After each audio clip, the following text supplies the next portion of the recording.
Hello and welcome to the second episode of the GRS show. I'm your host, Linkage Breeze, and tonight I have a really talented individual, CJ Pitts. Welcome to the show, brother. How you doing? Thank you. I'm good. Yourself? Doing pretty good.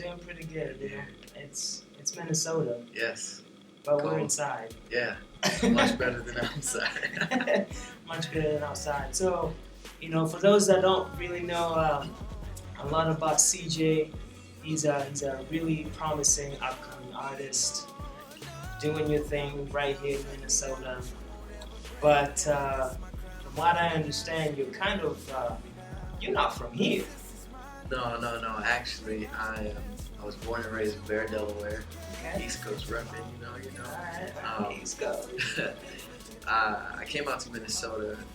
I turned 19. Right. 19 turned 20. Yeah. So why does CJ go from Delaware and get into Minnesota? Well, what are you doing here?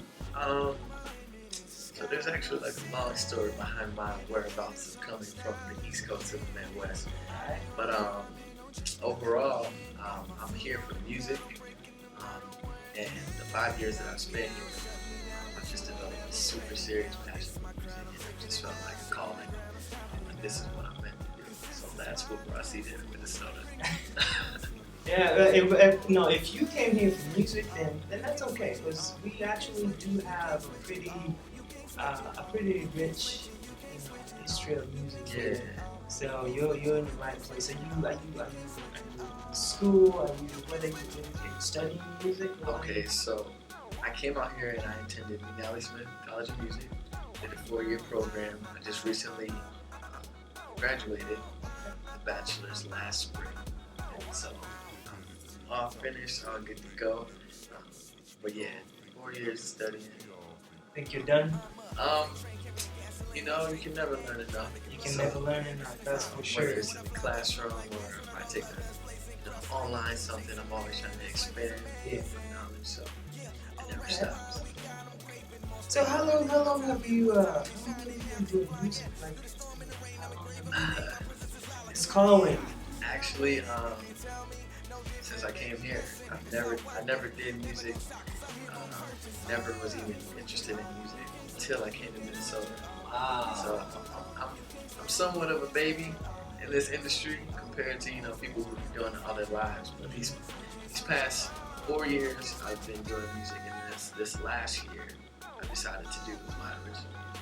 Okay. Yeah. And when you say original, obviously, you're actually writing your own music. You're doing your own music. Yes, sir. So what were you doing before that?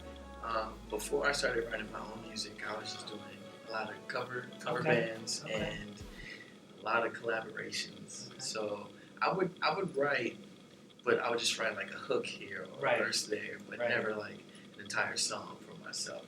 Okay. Yeah. Cover bands. Are you in a particular cover band, or are you kind of like all over the place? I'm currently in 3 cover bands. I'm in a busy band. guy. See, I told you, busy guy. Yeah, I'm in a band called Soul Tight Committee, which is more of an older school R&B, funk, soul band. Yeah. And then I'm in a newer mainstream band called Radio Avenue. Okay. And then my last band is like a mixture of mainstream with old school, and we're called Gold Mine. Gold Mine. Yeah. Can you say that again? We're called Gold Mine. Yeah, I like that. Hey, man, once again, thanks for coming out. And obviously for those people that are watching tonight, this show, the GRS show, is all about, once again, people like, CJ. You got talent, you got something that's going on with you. We want to talk to you, so get with us. My main goal is to try and find that talent and bring it to the world. So, CJ, thanks for coming out. Thank you. Now, something else. And I'm talking to you tonight. Yeah. But you've got a surprise for us tonight. I do. So at midnight tonight, December 24th, 2015, I will be releasing a new single entitled Love Ya.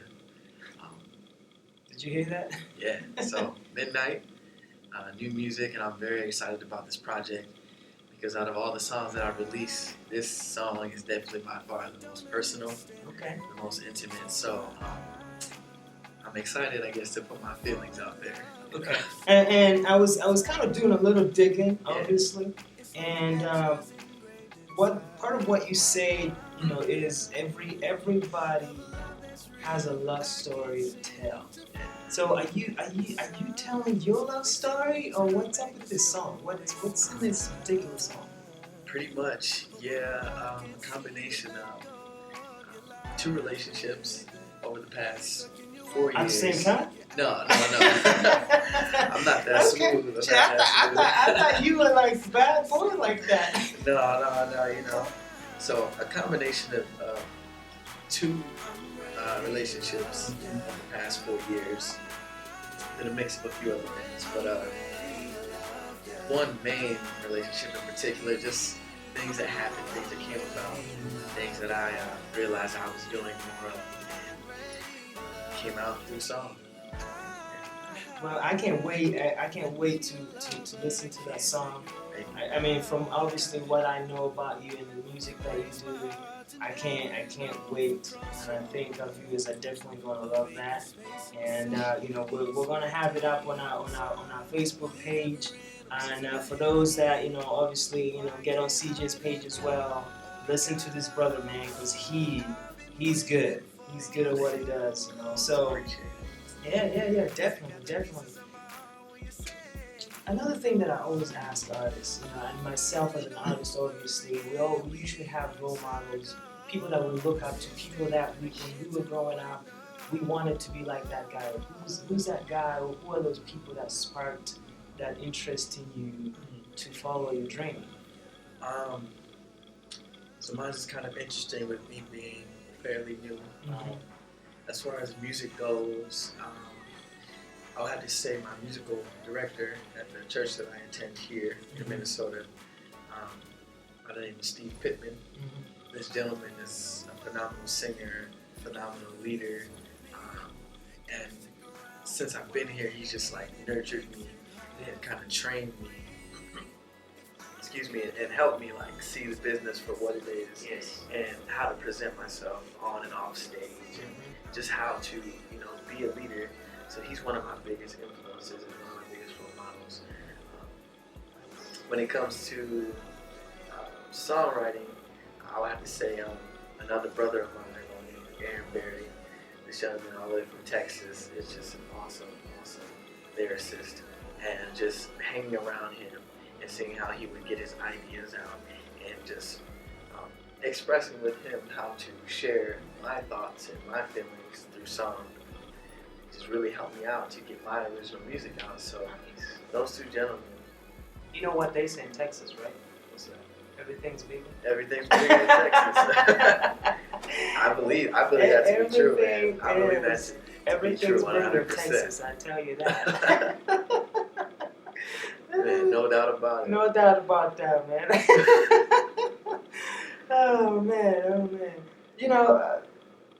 Let's not get ourselves in trouble with that. So I want to kind of turn tables here for a little bit. Okay. And I think we all have a duty as citizens to kind of touch on these things every now and then. Okay. And as you obviously know, there's a movement today called, Black Lives Matter. For sure. It's been going on for a while now, and particularly now in Minnesota, there's a really big move, with the people that obviously have lost their lives, blah blah blah. So then we have this movement, that's here to support. For sure. And let people know that what's happening on a larger scale is not acceptable. Yeah. But obviously everybody has their own opinions. Most recently, I think actually tonight they had another rally. They were supposed to have one. They had one last year at the Mall of America. Yeah. They were supposed to have one today. They were kind of stopped from doing that because it's private property. and now they moved to the airport, where there's obviously distractions and all that. What is your take on Black Lives Matter, and do you think that the way it started out is the way it is today? Are we losing, are we losing that lane that we were in? Um, well, first and foremost, I do want to state that I do think that all lives matter in general. So no black, white, red, it doesn't matter. It doesn't matter who you are, where you're from, Yeah. what race, ethnicity. I think all lives matter at the end of the day. But from where the movement started until now, I do think we've kind of gotten off track a bit with all the violence that's taken place, and from the hand of people who are trying to stop Black Lives Matter, Right. and even a little bit from the protesters who are pushing the movement of Black Lives Matter. I feel like we might have lost the vision a little bit of the ultimate goal, which is equality, and Right. that everybody's equal, and we all should have the same rights, be treated the same. No one life is better than the other.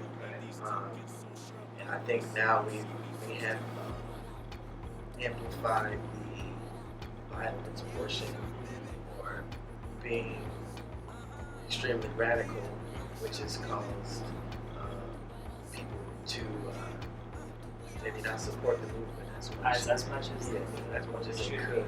However, like what you said about locations kind of rejecting, I don't really think that's the best solution, because I feel like when people are rejected, then that's what also causes people to be radical, More emotional. more emotional, and they feel more about the movement. Like, I have to get my voice, my opinion out. You won't let me get it out. So that's just stirring up emotions, making you feel like you don't care Right.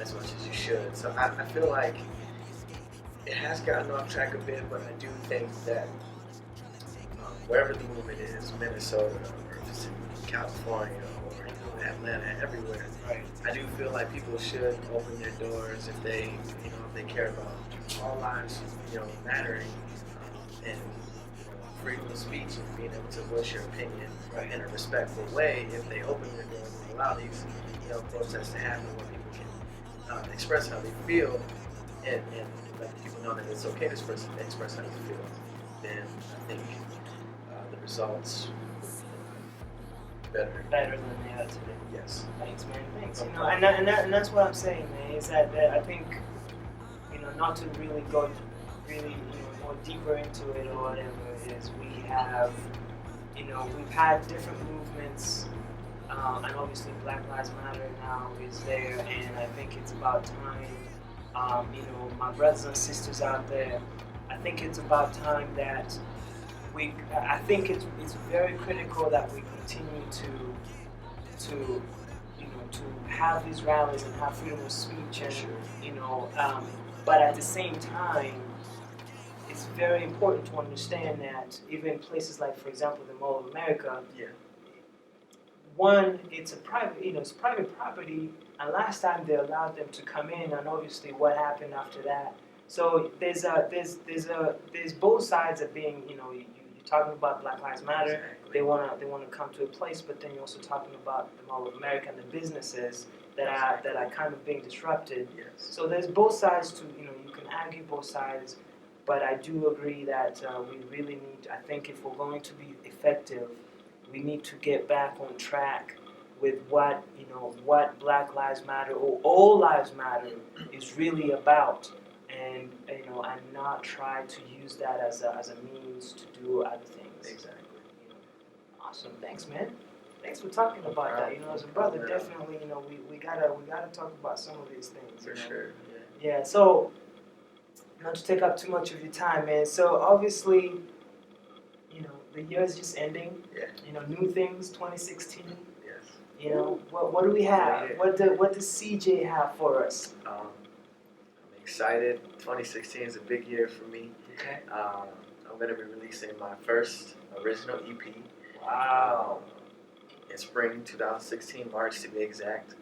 I'm going to be releasing my very first music video. Is it gonna be part of the EP, or is it a video on its own? I think it's gonna be a video on its own, Okay. but it's gonna be tied in with the EP as far as like the release, because I have a variety of projects that I want to release all in one weekend. Okay. So the EP, music video for a song entitled Shark, which is also on the EP, and then that same weekend I want to have an EP release show where I can have a live band, play good music, celebrate. Alright. It's a big accomplishment when you can have your first project in your hand. You can give it to people. So. Very well. Yeah, for those that obviously want to hear more about this brother, we have all his information there. Definitely hit him out, check him out on Facebook, Twitter, Instagram. He is doing a lot of good things here, and we are very, very happy to honestly have you on our show. And we just hope that obviously as we continue with these shows, we're gonna have you back after your release party, or maybe even during your release party. Maybe we could do something. Sure, who knows? sure. And maybe next time you could actually sing for us or something. You should do something right now. Do something, CJ. Show these guys what you got. Something simple. Don't break your vocals or nothing. See the way my vocals are set up. The way you back it down. After 10 o'clock, they tend to shut down. It's all good. It's all I was just messing with you. Oh, man, then Yeah. You gotta be ready. I was just messing with you. Hey, I just want to really thank you for coming out and spending this time with me. Man, I know that you might be just coming out, but you definitely got a lot of good things. I've listened to your music. I know me and you were kind of we're working. So we should definitely. Some good things in the works. Next time you see this guy on this show, it's gonna be when EP's out. Yes, sir. Okay, when Yes, sir. EP's out, you guys, you're my witnesses always. EP's out, when the video's out, and your release party. Do I get any attention to that? Of course. Of course. Alright, cool. So yes. So yeah, guys. If you're in Minnesota, Minneapolis, get on CJ's page. You can get on our page and find out when he's going to be having all his shows, his release parties, his album, his EP coming out. We're all about supporting upcoming artists and people that are trying to do their thing. Follow us on Instagram, Facebook, YouTube, right there. If you're an artist or somebody that's coming out and you really want us to share your story, get with us, get in contact with us, and we'll be more than happy to see about getting you on the show. But other than that, CJ, I just thank you for coming out. Thank you so much. I won't take up too much of your time because I know you got a release Clock's coming up. ticking So soon.